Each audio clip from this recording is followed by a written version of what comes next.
Hey, what's up, everybody? BDO44 coming at you with another video. All right, so we got some NBA news to talk about.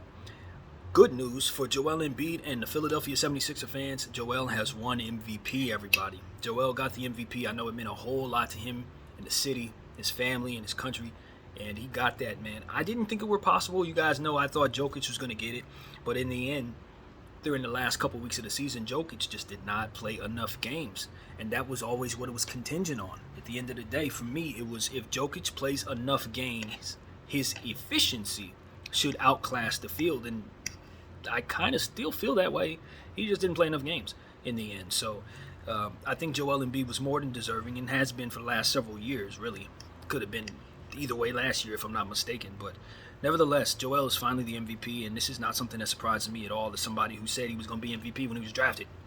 The dude is just super smart, and he picks up things extremely fast, and once he gets it, he keeps it. And so that's how intelligent he is, not only a basketball player, but just as a person, from what I understand. So, you know, when that intellect matches with the body that he has and then the height and the length, and then you couple that with, again, how quickly he's taken to the sport itself since he started late and now has, like, some of the best fadeaway jumpers and stuff like that we've seen from any player of his age.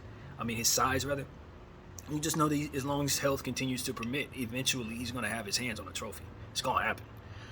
Maybe this year, maybe not, depending on how it goes. But they won their first game against the Celtics, so you got to feel good about that for him. But all in all, with him fighting through injury last year in the playoffs, fighting through trying to come back from injury this year in the playoffs, you just want to get, you want to see the guy get a win.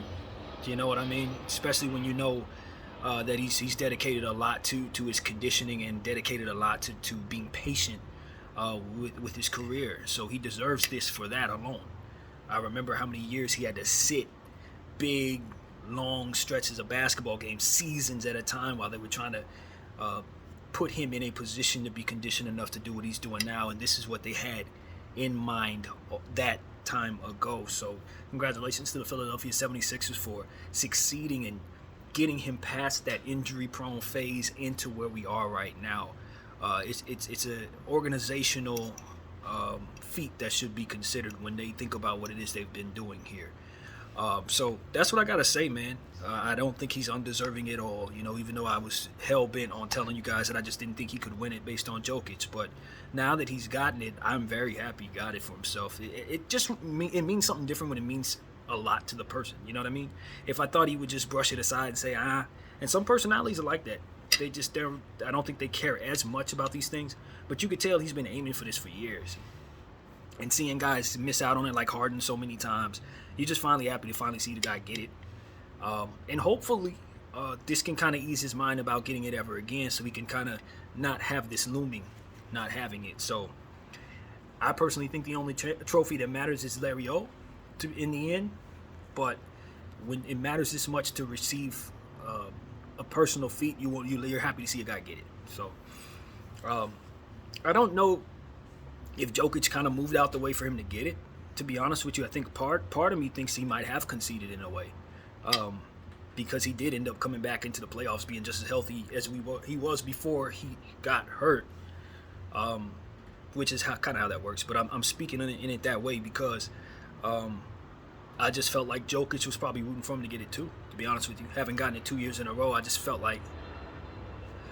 And not only that, but like voter fatigue for those voters. I think when you start giving Jokic the 3 MVPs, that, like, as someone else mentioned, puts him in a different range of players that I don't know that he can actually compete with if he doesn't have multiple trophies. So it just does look kind of funny when you look at it. It's like Jokic is up there with who?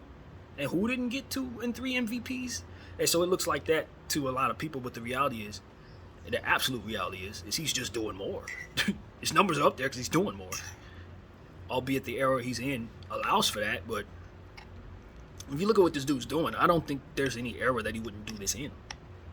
If you know, like I know, that dude would have been great in the 80s, he'd been great in the 70s, he'd have been great, he's going to be great tomorrow too. So it's like, I don't think Jokic's game doesn't translate since his size is as it is, and he's such a basketball genius as it pertains to passing the rock. He would have made any team significantly better just for having him at the center position. So yeah, I gotta respect Jokic too, but today is about Joel Embiid, and when it comes to Joel Embiid, he's also up there as one of the greats to ever do it. I don't think there's anybody who can do the fade away stuff that he does and find himself with such efficiency while still being dominant defensively at that size. It takes a lot.